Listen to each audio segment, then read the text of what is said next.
கொரிந்தியர் 11ஆம் அதிகாரம். 1 Corinthians chapter 11. 11ஆம் அதிகாரத்தில் In chapter 11, 16வது வசனத்திலிருந்து உங்களுக்கு வாசித்து காண்பிக்க விரும்புகிறேன். I would like to read from verse 16. ஆகிலும் ஒருவன் வாக்குவாதம் செய்ய மனதாயிருந்தால் எங்களுக்கும் தேவனுடைய சபைகளுக்கும் அப்படிப்பட்ட வழக்கம் இல்லை என்று அறிய கடவன். But if one is inclined to be contentious, we have no other practice, nor have the churches of God. உங்களை புகழாமல் இதை குறித்து உங்களுக்கு கட்டளை கொடுக்கிறேன். But in giving this instruction, I do not praise you, because you come to நீங்கள் கூடி வருதல் நன்மைக்கு ஏதுவாய் இராமல் தீமைக்கு ஏதுவாய் இருக்கிறது. Because you come together not for the better, but for the worse.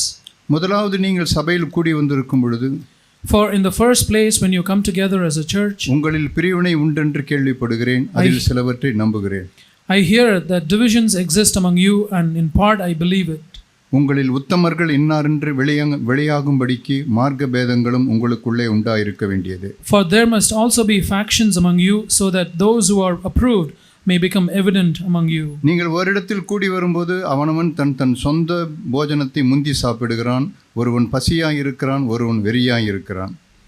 Therefore, when you meet together, it is not to eat the Lord's Supper, for in your eating each one takes his own supper first, and one is hungry and another is drunk. இப்படி செய்கிறது கர்த்தருடைய ராபோஜனம் பண்ணுதல் அல்லவே. This is not it is not to eat the Lord's Supper. அப்பம் விடும்படிக்கு நம்ம எல்லாரும் கூடி வந்திருக்கிறோம். We have gathered together to break bread. இந்த நாட்களில் என்னை நான் ஆராய்ந்து பார்க்க வேண்டிய ஒன்று. In these days, it is something that we have to examine about. 19வது வசனத்தில் Verse 19. உத்தமர்கள் இன்னார் என்று வெளியரங்கம் ஆகும்படிக்கு, so that those who are approved may become evident among you. இந்த அப்பம் பிடுறதுல இந்த காரியத்தினுடைய முன்னதான் இந்த மாதிரி ஒரு வார்த்தை எழுதப்பட்டிருக்கு. It is written just before the Lord's Supper was instituted. நம்மில நம் உத்தமர்கள் என்று நாம் விளங்கினோம், இன்னார் என்று வெளியரங்கமாகணும். It has to become evident among us who is approved. நான் நான் உத்தமன் என்று நான் அறிந்து கொண்டேன். If I know that I am approved, அப்படிப்பட்டவர்கள் தான் இதில் நம்ம பங்கு பெறுகிறது சரியானதாக இருக்கும். It is right for only such people to take part in the breaking of bread. அப்படி இல்லைன்னா நான் பங்கு பெறுகிறது ஒரு சடங்காச்சாரமான ஒரு காரியமாக தான் இருக்கும். Otherwise it will be a ritual. இப்போ என்னுடைய எது உத்தமம்? அது what is the right thing? What is approved? உத்தமர் என்று வெளியரங்கம் ஆகும்படிக்கு தான் உங்களுக்குள்ள பிரிவினை உண்டாகணும் அப்படின்றாரு. He says that there must be factions among you, so that those who are approved may become evident. இப்போ என்னுடைய கேள்வியெல்லாம், ஆண்டவரே உத்தமம்? But my question is, Lord, what is approved? What is the right thing? அப்போ எனக்கு ஞாபகம் வந்தது ஆதியாகமத்தில் எழுதின ஒரு புத்தகம் தான். ஆதியாகம புத்தகத்தில் in the book of Genesis, அங்கே பார்த்தீங்கன்னு சொன்னால் ஆபிரகாமுடைய மனைவியை அங்கே இருக்கிற ராஜா ஒருவன் அங்கே இருக்கிற அந்த இடத்துல இருக்கிறவன் அவளை தன் மனைவியாக்கி கொள்ள முயற்சிப்பான். A king in that place would try to make Abraham's wife as his own wife. ஆதியாகமம் 20ஆம் அதிகாரம். Genesis chapter 20. 20ஆம் அதிகாரம் 1ஆம் வசனம், ஆபிரகாம் அவ்விடம் விட்டு தென் தேசத்திற்கு பிரயாணம் பண்ணி காதேசுக்கும் சூருக்கும் நடுவாக குடியேறி கேராரூரிலே தங்கினான். Now Abraham journeyed from there toward the land of the Negev and settled between Kadesh and Shur. Then he sojourned in Gerar. அங்கே ஆபிரகாம் தன் மனைவியாகிய சாராளை தன் சகோதரி என்று சொன்னதினாலே கேராரின் ராஜாவாகிய அபிமெலேக்கு ஆள் அனுப்பி சாராளை அழைப்பித்தான். Abraham said of Sarah his wife, she is my sister. So Abimelech king of Gerar sent and took Sarah. 3ஆம் வசனம், தேவன் இரவிலே அபிமெலேக்கு சொப்பனத்திலே தோன்றி, நீ அழைப்பித்த ஸ்திரீ நிமித்தம் நீ செத்தாய், அவள் ஒருவனுடைய மனைவியாய் இருக்கிறாளே என்றார். In verse 3, but God came to Abimelech in a dream of the night and said to him, behold, you are a dead man because of the woman whom you have taken, for she is married. அபிமெலேக்கு அவளை சேராதிருந்தான், ஆகையால் ஆண்டவரே நீதியுள்ள ஜனங்களை அழிப்பீரோ? Now Abimelech had not come near her, and he said, Lord, will you slay a nation even though blameless? இவள் தன் சகோதரி என்று அவன் என்னுடைய சொல்லவில்லையா? அவள் தன் சகோதரன் என்று இவளும் சொன்னாளே. Did he not himself say to me, she is my sister? And she herself said, He is my brother. உத்தம இருதயத்தோடும் சுத்தமான கைகளோடும் இதை செய்தேன் என்று சொன்னான். In the integrity of my heart and the innocence of my hands, I have done this. 6வது வசனம், அப்பொழுது தேவன் உத்தம இருதயத்தோடு இதை செய்தாய் என்று நான் அறிந்திருக்கிறேன். In verse 6, then God said to him in the dream, Yes, I know that in the integrity of your heart you have done this. நீ எனக்கு விரோதமாய் பாவம் செய்யாதபடிக்கு உன்னை தடுத்தேன், ஆகையால் நீ அவளை தொட நான் உனக்கு இடம் கொடுக்கவில்லை. And I also kept you from sinning against me, therefore I did not let you touch her. உத்தமம்னா என்னன்றதுக்கு ஒரு நல்ல டெஃபினிஷன் இதுதான். This is a good definition for integrity of heart. அவன் உடனே அவனுடைய காரியம் எப்படி நடந்ததுன்னு பாருங்க. See what happened in his life. அவன் வேறொருடைய மனைவி அப்படின்னு சொன்ன உடனே, as soon as he became aware that she was another man's wife, அவன் அவளை சேராதிருந்தான் எழுதப்பட்டிருக்கு. she did not come near her. அவன் சொல்றான், ஆண்டவரே நான் உத்தம இருதயத்தோட தான் நான் செய்தேன். Lord, I did this in the integrity of my heart. அவன் இன்னொருத்தனுடைய பொண்டாட்டின்னு எனக்கு தெரிஞ்சது, நான் போய் அவனை போய் நான் இழுக்கல. நான் Lord, I did not go near her knowing that she was another man's wife. இவன் என்னுடைய சகோதரின்னா இவளும் என்னுடைய சகோதரின்னு சொன்னாங்க. She said he was her brother, and he said she was sister. சகோதரி தானே, சரி நான் எடுத்துக்கலாம்னு சொல்லிட்டு தான் நான் அவளை என்னுடைய மனைவியா எடுத்துக்கொள்ள நான் பிரயாசப்பட்டேன். So I tried to take her as my wife because she said she was his sister. உடனே ஆண்டவர் அவனை பார்த்து சொல்றாரு, உத்தம இருதயத்தோடு தான் நீ உத்தம இருதயத்தோடு இதை செய்தான்னு எனக்கு நன்றா தெரியும்ன்றார். And the Lord responded to him, I know very well that you did this in the integrity of your heart. அவன் பிரஜாதியா மனுஷன், ஆனாலும் கூட அவனிடத்துல பாருங்க அவனுடைய உத்தமம். He was a heathen man, but see the integrity in his heart. சங்கீதங்களின் புத்தகம் 19ஆம் அதிகாரம். The book of Psalms, Psalm 19. சங்கீதங்களின் புத்தகம் 19ஆம் அதிகாரத்துல Psalm 19. அங்கே பார்த்தீங்கன்னா இன்னொரு வார்த்தை அங்கே எழுதப்பட்டிருக்கும். You can see another word written there. இந்த உத்தமனுக்கு இருக்கிற ஒரு அடையாளம் அதான் நான் உங்களுக்கு சொல்றேன். There's a mark of a man of integrity. 19வது வசனம், verse 19. தன் பிழைகளை உணர்கிறவன் யார்?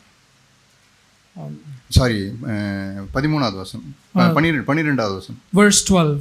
Who can discern his errors? தன் பிழைகளை உணர்கிறவன் யார்? Who can discern his மறைவான குற்றங்களுக்கு என்னை நீங்களாக்கும். Acquit me of hidden faults. துணிகரமான பாவங்களுக்கு உம்முடைய அடியானை விலக்கிக் காரும். Also keep back your servant from presumptuous sins. அவைகளை என்னை ஆண்டு கொள்ள விட்டாதிரும். Let them not rule over me. அப்பொழுது நான் உத்தமனாகி, then I will be blameless. பெரும் பாதகத்துக்கு நீங்களா இருப்பேன். And I shall be acquitted of great transgression. இந்த வார்த்தை இதெல்லாம் நம்ம நீங்க பார்த்தீங்கன்னு சொன்னீங்கன்னா, if you look at all these things, உத்தமன்னா யார்? உத்தமம்னா என்ன அப்படின்னு சொன்னா, what is being blameless? தன் பிழைகளை உணர்கிற ஒரு மனுஷன் தான் உத்தமன். The one who discerns in his own error is blameless. நான் என்னுடைய பிழைகளை நான் உணர்ந்து கொள்ளணும். I should discern my own errors. நான் என்ன தப்பு செய்தேன், நான் எந்த இடத்துல விழுந்தேன், நான் எங்க தப்பாயிட்டேன் அப்படின்னு சொல்றது தான் உத்தமன். அவன் the one who becomes aware of where he fell and what type of errors he committed, he was the one. அவன் சொல்றான், தன் பிழைகளை உணர்கிற ஒரு மனுஷன் தான் அவன் மறைவான குற்றங்களுக்கெல்லாம் அவன் நீங்களாக்குவான். The one who discerns his own errors will be acquitted of great transgressions. இப்போ நான் முதல்ல ஆதியாகமத்தில் வாசித்தது போல அவன் தன் பிழைகளை உணர்ந்து கொண்டான். As we read in the book of Genesis, that man discerned his errors. உடனே அவன் சொல்றான், ஆண்டவரே நான் இது இவன் சகோதரின்னு சொன்ன ஆண்டவரே, அதனால தான் நான் எடுத்துக்கிட்டேன் ஆண்டவரே. And he said, Lord, because she said he was her brother, I did this. நீங்க சொல்லிதான் அவன் இன்னொருத்தருடைய மனைவின்றது எனக்கு தெரிய வருது இப்பதான். I came to know only after you telling me this, that she is another man's wife.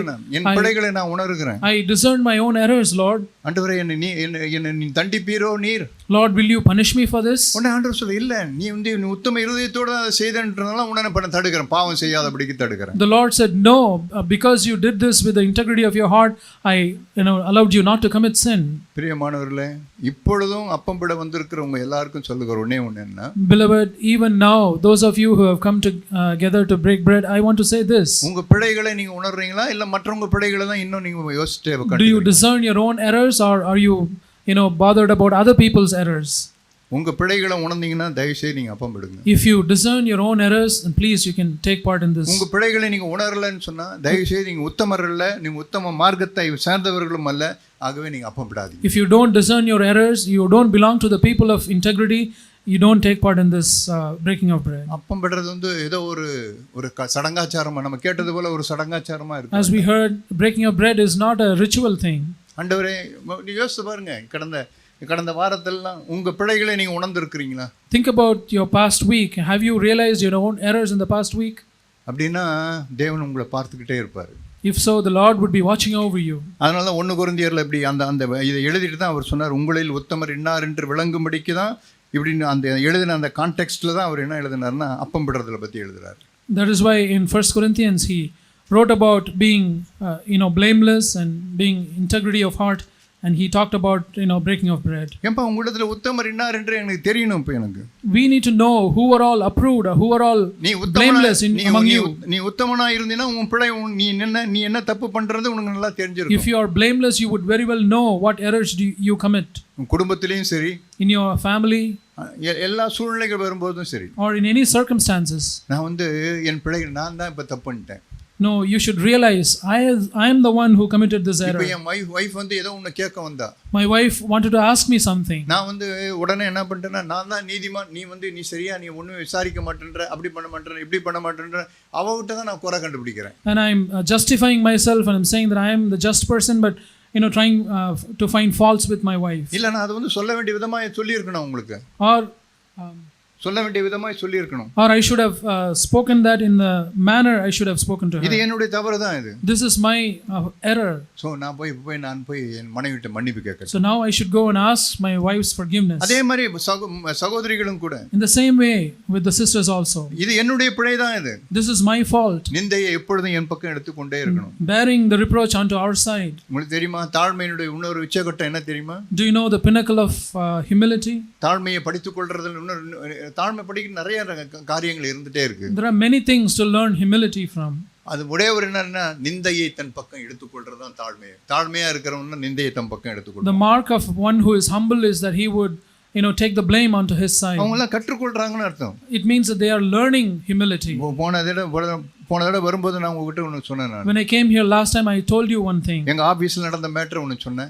I shared with an incident that happened in my office. அவர் என்னோட junior தான். He was junior to me. ஆனாலும் கூட அவங்ககிட்ட வந்து நீ junior, நான் என்ன சொன்னாலும் நீ கீழ்ப்படி தான் தரணும் அப்படின்லாம் வந்து நெஞ்சு நிமித்திட்டுலாம் போக கூடாது.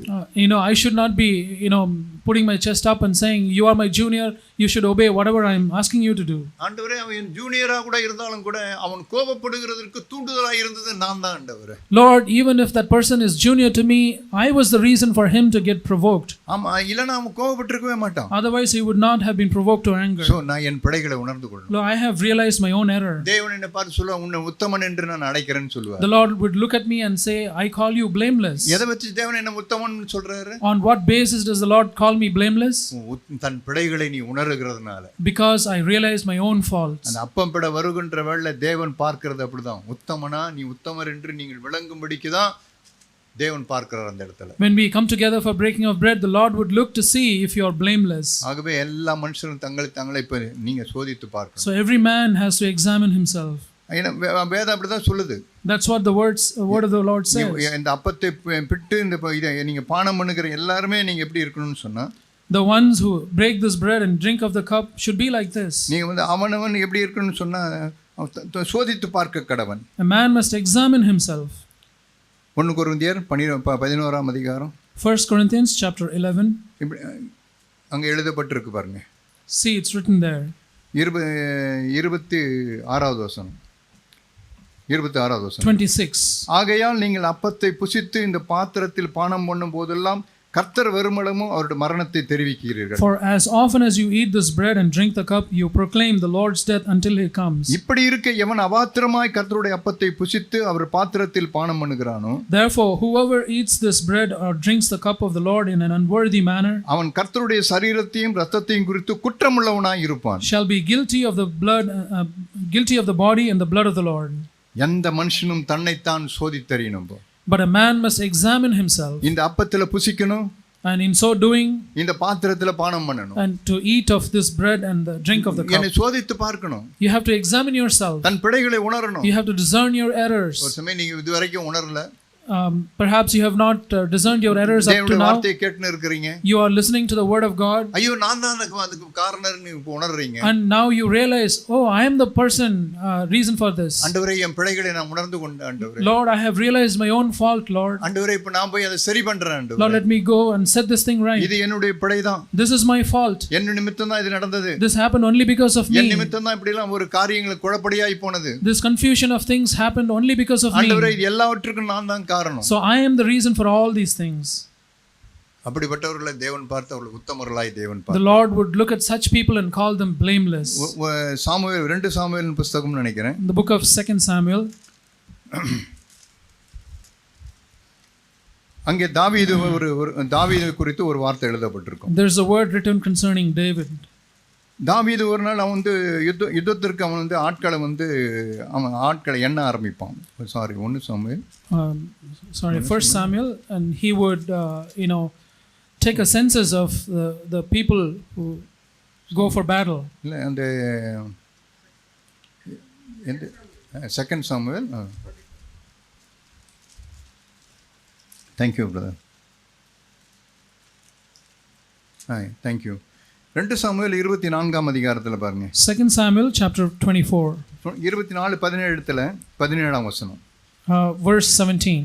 ஜனத்தை உபாதிக்கிற தூதனை தாவீது கண்டபோது, Then David spoke to the Lord when he saw the angel who was striking down the people. அவன் கர்த்தரை நோக்கி, And he said to the Lord, இதோ நான் தான் பாவம் செய்தேன். Behold, it is I who have sinned. நான் தான் அக்கிரமம் பண்ணினேன். And it is I who have done wrong. இந்த ஆடுகள் என்ன செய்தது? But the sheep, what have they done? உம்முடைய கை எனக்கும் என் தகப்பன் வீட்டுக்கும் விரோதமாய் இருப்பதாக என்று விண்ணப்பம் பண்ணினான். Please let your hand be against me and against my father's house. பாத்தீங்களா அவனுடைய இது நம்ம இப்ப செய்திகளில் நம்ம கேட்டது போலதான். Have you seen his heart?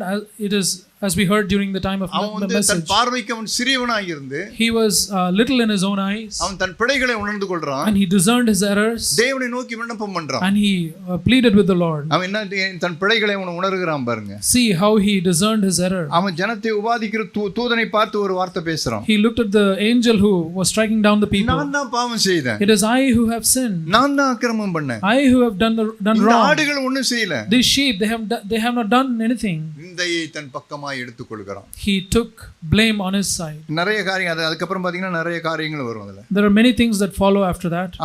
கடைசியா அது என்ன தெரியுமா நடக்கும்? அந்த ஒரே ஒரு விஷயத்துல அவன் தாவீது அது மாதிரி நடக்கும்போது என்ன தெரியுமா நடக்கும்? You know what will happen when he 25வது வசனத்துல. Verse 25. அங்கே தாவீது கர்த்தருக்கு ஒரு பலிபீடத்தை கட்டி, David built there an altar to the Lord. சர்வாங்க தகன பலிகளையும் சமாதான பலிகளையும் செலுத்தினான். And offered burnt offerings and peace offerings. வேத அதோட ஸ்டாப் வைக்கல. The word of God did not end there. பலி செலுத்துன்னு சொன்னா சரி பலி செலுத்தி இருக்கலாம். And he offered sacrifice, and he could have done that. ஆனா வேத அதோட ஸ்டாப் வைக்கல. The scripture did not put a full stop there. என்ன எழுதுதுன்னு பாருங்க. The verse continues. அப்பொழுது கர்த்தர், Thus the Lord, தேசத்துக்காக செய்யப்பட்ட வேண்டுதலை கேட்டருளினார். Thus the Lord was moved by the prayer for the land. இஸ்ரவேல் மேல் இருந்த அந்த வாதை நிறுத்தப்பட்டது. And the plague was held back from Israel. பாத்தீங்களா? Have you noticed it? தன் நிந்தையை எடுத்துக்கொள்கின்ற வேளையில, the one who takes the blame to himself, தன் பிழைகளை உணர்கிற ஒரு மனுஷன், a man who discerns his errors, தேவன் என்ன பண்ணுவானா அவனுக்கு இருக்கிற வாதையே தேவன் நிறுத்தி போடுவார். the Lord withheld the plague that was to happen to him. செய்யப்பட்ட வேண்டுதலை எல்லாம் தேவன் கேட்டருளுவார். The Lord would listen to the supplications offered to him. இதுதாங்க உத்தமம். This is being blameless. இந்த உத்தம மார்க்கத்தார் இப்படி தாங்க இருப்பாங்க. This the blameless people will be like this. நம்ம ஆராய்ந்து பார்ப்போம். Let us examine ourselves. எந்த மனுஷனும் தன்னைத்தான் சோதித்தறிந்து இந்த அப்பத்துல நீங்க வந்து விட்டு இந்த இதுல பானம் இந்த ரசத்துல பானம் பண்ண கடவர்கள். Every man must examine himself, and in so doing eat of this bread and drink of this cup. ஏன் சொன்னா the reason is this. 21ஆம் வசனம் 11:21.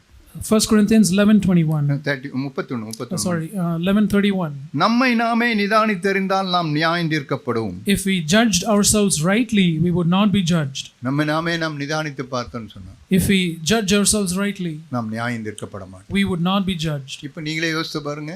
Now you think about yourself. காலையிலிருந்து கேட்ட வார்த்தை ஆராதனையிலும் மற்ற கேட்ட எல்லா வார்த்தைகளையும் பார்த்து, In light of what we heard today, right from the time of prayers and thanksgiving, நம்ம பிழைகளை நம்ம உணர்ந்திருக்கிறோமா? have we realized or discerned our errors? தன் பிழைகளை உணர்ந்திருக்கிறேன்னு சொன்னா தேவன் பார்ப்ப உத்தம மார்க்கம் இந்த சபை உத்தம மார்க்கத்தா. If we have realized our errors, the Lord would look at our church and say, this is a blameless church. அப்படிப்பட்ட உத்தம மார்க்கத்தா இருக்குதா தேவன் பாவம் செய்யாதபடிக்கு அவர்களை தடுத்து கொண்டே இருப்பார். The Lord would, keep such blameless people from sinning. பாவம் செய்யணும் நீங்க சோதிக்கப்படும்போது, when you are tempted to commit sin, தேவன் அந்த ராஜாக்கு எப்படி உதவுனாரோ அதே போல தேவன் எனக்கு உதவி செய்து கொண்டே இருப்பார். the Lord would keep on helping me just like he helped that king. அவர் மாறாதவர். He is unchanging. அவர் நேற்றும் இன்றும் என்றும் மாறாதவர். He is the same yesterday, today and forever. பிரஜாதியான ராஜாக்கு அப்படி செய்றாருன்னு சொன்னா, if he is able to do to help such a non-Israelite king, எனக்கு தேவனுடைய பிள்ளையாகி எனக்கு எப்படி செய்வார்னு பாருங்க. how much more would he do to me, his child? அந்த நம்பிக்கையோட கூட கிட்ட வருவோம். With that hope, let us draw near to God. தன்னை தான் நிதானித்து நீங்க இதல பங்கு பெறுங்க. You judge yourself and then take part in this breaking of. நிதானிக்காம இருக்கிறவங்க தயவுசெய்து நீங்க பங்கு பெறாதீங்க. If you have not judged yourself, please don't take part in this.